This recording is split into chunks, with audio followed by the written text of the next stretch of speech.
नमस्कार साथियों। साथियों, जो लोग जूनियर एडवोकेट हैं या आप आम व्यक्ति हैं, तो आपको ये समझ लेना चाहिए कि सिविल न्यायालय, सत्र न्यायालय और राजस्व न्यायालय और थोड़ा मैं चकबंदी न्यायालय के बारे में बताऊंगा। तो जिससे आपको ये पता चल सके कि भाई हमारा मैटर किस न्यायालय में जाएगा और सही न्यायालय में आपको पहुंचेंगे तो आपको सही रिलीफ मिलेगा, जल्दी रिलीफ मिलेगा और समय से आपको न्याय मिलेगा। तो चलिए आपको जानकारी देते हैं। और अगर आप किसी भी मैटर पर विशेषज्ञ द्वारा कानूनी सलाह लेना चाहते हैं तो हमारा कॉन्टैक्ट नंबर वीडियो के डिस्क्रिप्शन में मिल जाएगा। आप इसका भी स्क्रीनशॉट ले सकते हैं। ये कोर्ट ड्राफ्टिंग नियम ई बुक, ठीक है, ये हमारा व्हाट्सएप नंबर दिया गया है। इसमें साथियों कई चीज़ें मिल जाती हैं, ठीक है। जैसे मान लीजिए स्टे के नियम क्या होते हैं, कैसे एप्लीकेशन लिखें, किस कोर्ट के लिए, आदेश स्थगन है, अवैध निर्माण हटवाने के लिए, दाखिल खारिज रुकवाने के लिए, ठीक है, रजिस्ट्री कैंसिलेशन के लिए, कब्जा हटवाने के लिए, ठीक है, जमीन बंटवारा, सीमांकन, संशोधन, कैविएट, सूट फॉर डिक्लेरेशन, ठीक है। और यहाँ पे आप देख सकते हैं कौन सा केस किस न्यायालय में चलेगा, ठीक है। वसीयत प्रोबेट, मकान बंटवारा, यहाँ पे 145 का नोटिस। तो यहाँ पे कई चीज़ें आपको मिल जाएंगी, उनके ऊपर नोट्स होंगे और आपको नीचे ड्राफ्टिंग भी मिलेगी, ठीक है, कि जमानत के लिए कहाँ कैसे आवेदन करते हैं और पूरा ड्राफ्टिंग कैसे लिखें, ठीक है, वो भी आपको मिल जाएगा। इसलिए स्क्रीनशॉट ले लें। आपको ये जो भी मान लीजिए जूनियर एडवोकेट हैं तो उन्हें काफ़ी जानकारी मिल जाएगी जो सीनियर कभी नहीं देंगे आपको। चलिए आते हैं अपने टॉपिक पर कि सिविल न्यायालय क्या होते हैं, सत्र न्यायालय क्या होते हैं, ठीक है, और राजस्व न्यायालय क्या होते हैं, इनके बारे में आप थोड़ा समझ लें। साथियों, सबसे पहले जिला सिविल न्यायालय और सत्र न्यायालय में अंतर समझिए। जिला सिविल न्यायालय यानी कि डिस्ट्रिक्ट सिविल कोर्ट भी कह सकते हैं, ठीक है, या उसे कह सकते हैं व्यवहारिक न्यायालय, ठीक है। अब जिला सत्र न्यायालय और मतलब जो आपका सिविल न्यायालय है उनके बीच अंतर क्या है वो आप समझें।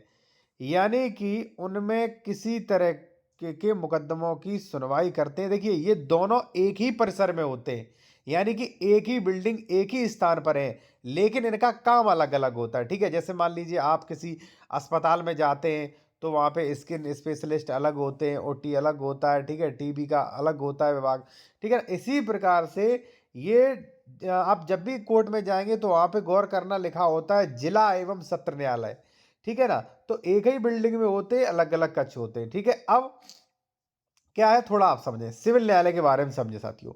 सबसे पहले आपको बताएं कि सिविल न्यायालय दीवानी संबंधी मामले यानी कि सिविल केसेस जिनमें दंड की मांग नहीं की जाती है, ठीक है, अपने अधिकारों की मांग की जा रही है, अपना कोई मान लीजिए आपका कोई जमीन से संबंधित मामला है, मकान से संबंधित मामला है, डाइवोर्स से संबंधित मामला है, ठीक है ना, और आपका कोई स्टे वगैरह का मामला है, ठीक है, आपका मान लीजिए उपभोक्ता संबंधी मामला है, तो ये कहाँ जाते हैं, सिविल कोर्ट में साथियों, ठीक है।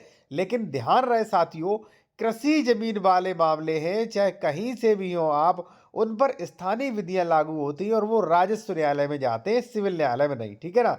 तो अगर कृषि संबंधी मामला हो, बंटवारा हो, सीमांकन हो, विवाद हो, तो आप जाए साथियों राजस्व न्यायालय में, ठीक है। राजस्व न्यायालय के बारे में आप पढ़ेंगे साथियों इस 26 नंबर टॉपिक में। जिन्होंने कोर्ट ड्राफ्टिंग ई बुक लिया है वो 26 नंबर उठा के देखे जाएंगे, ठीक है। तो राजस्व न्यायालय के बारे में समझाएंगे, ठीक है। अब अगर मान लीजिए गांव में चकबंदी चल रही है तो चकबंदी मामला में जाएगा। अब यदि मान लीजिए साथियों घर है आपका, कोई अधिकार है, कोई कंपनसेशन है, तो वो आपका जाएगा सिविल मामला। नाम से ही है सिविल, यानी कि मतलब सिविल प्रकृति के बाद, ठीक है, व्यवहारिक मामले, ठीक है ना। अब देखिए किसी ने मान लीजिए लाठी डंडों से पिटाई की तो इसमें तो मामला जाएगा नहीं, वो जाएगा सत्र न्यायालय, ठीक है। मान लीजिए आपका मनी रिलेटेड पैसों का लेन देन, कर्ज या अनबा मान लीजिए ऐसे मैटर है तो वो कहाँ जाएंगे, सिविल न्यायालय, ठीक है। अब सवाल आता है सत्र न्यायालय का साथियों, जिला सत्र न्यायालय। यह न्यायालय फौजदारी मामलों में यानी कि क्रिमिनल केसेस उसकी सुनवाई करता है, सत्र न्यायालय, ठीक है। जाना कहीं नहीं है, एक ही बिल्डिंग में होंगे, उसी जगह होंगे, ठीक है।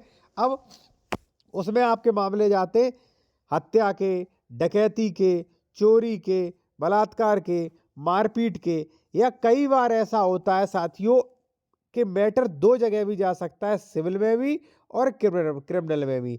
जैसे मान लीजिए किसी डॉक्टर ने आपके पेशेंट का अच्छे से ट्रीटमेंट नहीं किया, लापरवाही से मृत्यु हो गई, तो सिविल में तो आप कंपनसेशन के लिए जाएंगे और क्रिमिनल में आप ये जाएंगे कि भैया इसको दंडित भी करें, इसने जो है इसकी लापरवाही से हमारे पेशेंट की मृत्यु हुई है, ठीक है। तो वहाँ पे दो मांगे हैं, एक तो कंपनसेशन आपका आता है सिविल में और ये आपका दंड आता है क्रिमिनल में, ठीक है। तो ये दोनों है। अब सवाल आ रहा होगा कि सर सुनवाई कौन करता है, क्या जज भी अलग अलग होते? तो अब देखिए थोड़ा सा ध्यान दें। इन मामलों में न्यायालय का मुख्य काम अपराधियों को सजा देना होता है। सजा जेल में मतलब मृत्युदंड भी शामिल है। यह अदालत सिर्फ उन गंभीर अपराधों की सुनवाई करती है जो निचली अदालतों मजिस्ट्रेट कोर्ट के क्षेत्राधिकार से बाहर होते हैं। ठीक है, सीधे शब्दों में सिविल कोर्ट विवाद सुलझाती है, जबकि सेशन कोर्ट अपराधियों की सजा देती है। अक्सर एक ही जज दोनों के मामले देखते हैं, यानी कि जो आपके डिस्ट्रिक्ट जज है, ठीक है, या मान लीजिए जो भी जजेस है, ठीक है, मजिस्ट्रेट के बारे में, न्यायिक मजिस्ट्रेट के बारे में बात नहीं होती, ठीक है, वो जो है एक ही होते हैं, ठीक है, वो दोनों तरीके के मामले देखते हैं। लेकिन साथियों ध्यान रहे, जब वो सिविल मैटर्स देखते हैं तो उन्हें जिला जज कहते हैं या जज कहते हैं, ठीक है। जब वो आपराधिक मामले देखते हैं तो उन्हें सत्र न्यायाधीश सेशन जज भी कहते हैं, ठीक है। तो फर्क इतना ही है, यानी कि एक ही परिसर में होते हैं ये दोनों, ठीक है।